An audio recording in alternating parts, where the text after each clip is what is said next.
குரு வணக்கங்கள். வாழ்க வளமுடன். நெக்ஸ்ட் ஜென் நேயர்களுக்கு எனது அன்பு வணக்கங்கள். நான் உங்கள் டிஎன்ஏ மற்றும் பிரசன்ன ஜோதிடர் சுப்ரஜா சுரேஷ்குமார் கோவையிலிருந்து. இன்றைக்கு நம்ம பார்க்க இருக்கக்கூடிய இந்த மாதத்தோட அதாவது ஜூலை மாத பலன்களை நம்ம பார்க்க போறோம். அதாவது ஆனியோட முடிவு, ஆடியோட ஸ்டார்டிங். ஓகே, ஸோ இந்த மாத கன்ஜெக்ஷன்ஸ்ல என்னென்ன மாதிரியான திருப்பு முனைகள் வரப்போகுது, மேஷ ராசியிலிருந்து மீன ராசி வரைக்கும் இவங்களுக்குள்ள என்ன மாற்றங்கள், தொழில் ரீதியான சில விஷயங்கள் மாற்றங்கள் இருக்க போகுது. நிறைய பேர் வந்து ஜாப், அவங்களுடைய வாழ்க்கை, காதல், கல்யாணம் யாருக்கெல்லாம் ஃபேவரா இருக்க போகுது, யாரெல்லாம் வந்து கொஞ்சம் காத்திருக்கணும்.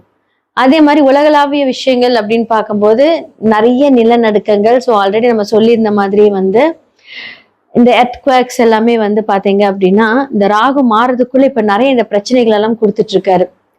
இன்னுமே வந்து பாத்தீங்க அப்படின்னா அதாவது வந்து விபத்துக்கள், ஒரு பிளாஸ்ட், இந்த மாதிரி வந்து நிறையவே வந்து இந்த டிசம்பருக்குள்ளயுமே வந்து பாத்தீங்க அப்படின்னா நிறைய இடங்கள், அதாவது மேற்கு சார்ந்த இடங்கள், இந்த அப்ராட் சைடு அப்படின்னு பாத்தீங்க அப்படின்னா ஸோ இந்த அமெரிக்க தேசங்கள், அதே மாதிரி வந்து பாத்தீங்க அப்படின்னா இந்த சுவிட்சர்லாந்து இந்த சைட்ல பாத்தீங்க அப்படின்னா இதெல்லாமே இன்னுமே கொஞ்சம் நிறைய பாதிக்கப்படும்.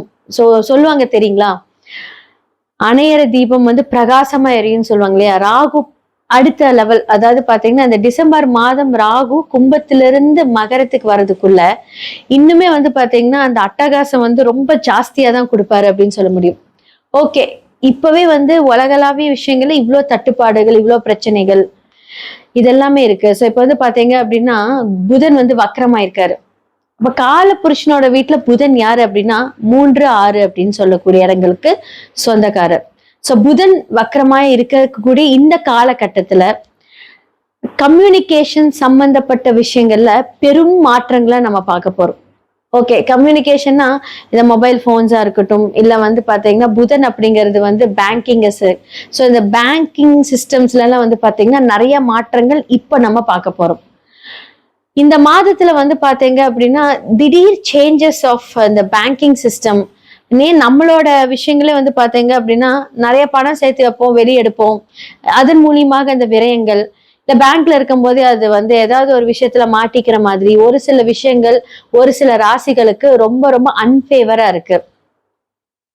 ஓகே, இப்ப இந்த மலைகள், சீற்றங்கள் இப்ப நிறைய வந்து பாத்தீங்க அப்படின்னா உலகத்துல பெரிய டிசாஸ்டர்ஸ் எல்லாமே நடந்துட்டு இருக்கு.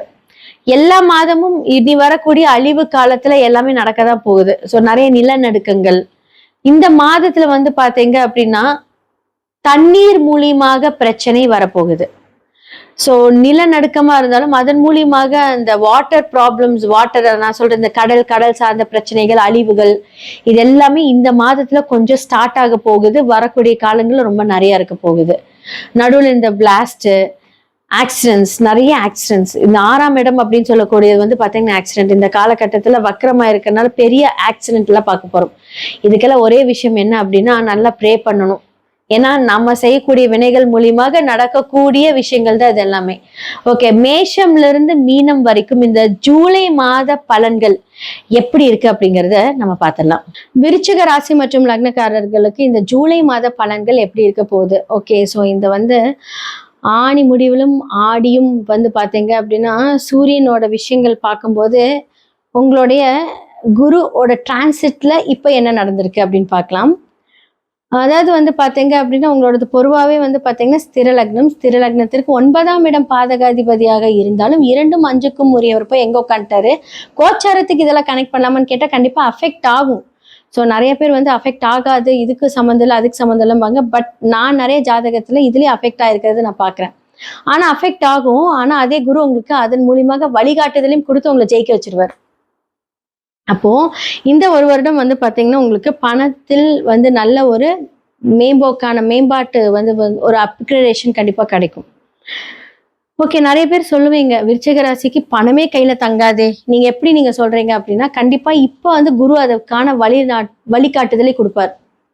எல்லா பிரச்சனையும், கோர்ட்டு கேஸ், வம்பு வழக்கு, லைஃப்ல ப்ராப்ளம் எல்லாம் முடிச்சு கட்டிட்டு இப்ப வந்து என்னடா வாழ்க்கை அப்படின்னு உட்காந்துருக்கு. உங்ககிட்ட போய் நான் இதை சொன்னா நீங்க நம்புவீங்களான்னு கேட்டா கண்டிப்பா கொஞ்சம் நல்லது நடக்க போகுது.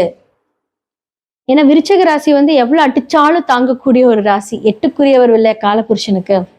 அப்போ வந்து எப்பவுமே விருச்சகம்னாலே ப்ராப்ளம் தான். நீங்க ப்ராப்ளத்தோடய உங்க வாழ்க்கையை நடத்தி போகணும். யாருக்காவது விருச்சக ராசி லக்னம் வந்தாலே இதுதான் ப்ராப்ளம் தான். நீங்க லைஃப் லாங் உங்களுடைய ப்ராப்ளத்தை ஹேண்டில் பண்ணா மட்டும்தான் உங்களுக்கு வந்து என்னது பழகி போயிடும் அந்த விஷயம். பொதுவாகவே வந்து பார்த்தீங்கன்னா இது கண்டிப்பா வந்து நிறைய பேர் இதை அக்செப்ட் பண்ணுவீங்க பாருங்க. ஏன்னா ஒரு பிரச்சனை முடிஞ்சா அடுத்த பிரச்சனை கியூல நிற்கும் உங்களுக்கு.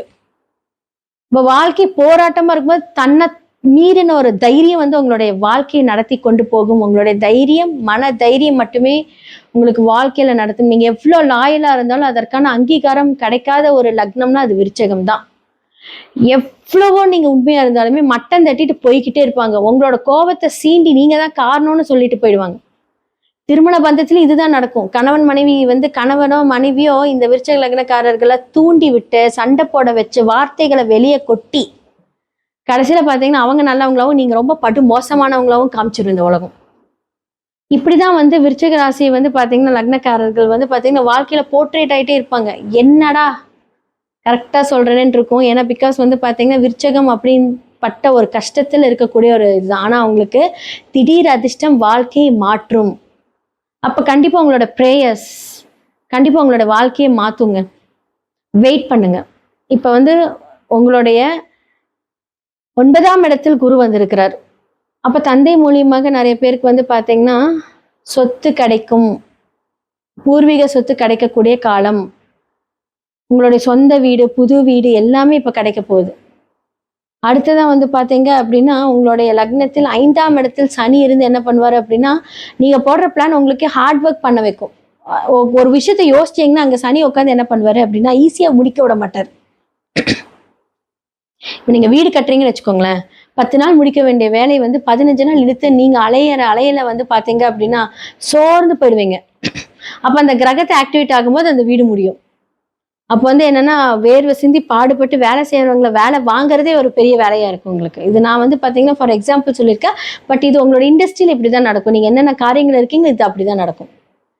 ஓகே, குரு உங்களுக்கு வந்து ஒரு நல்ல ஒரு பிளானட்டரி பொசிஷன்ல இருந்து உங்களுக்கு நல்லது பண்றாரு. எல்லாமே பிரச்சனை கிடையாது, எல்லாமே ஓகே. ஸோ காதல் திருமணம் எல்லாமே சூப்பரா எல்லாமே கைகூடி வரப்போகுது. பிரச்சனையிலேருந்து இப்போ எல்லாமே சரியாக போகுது.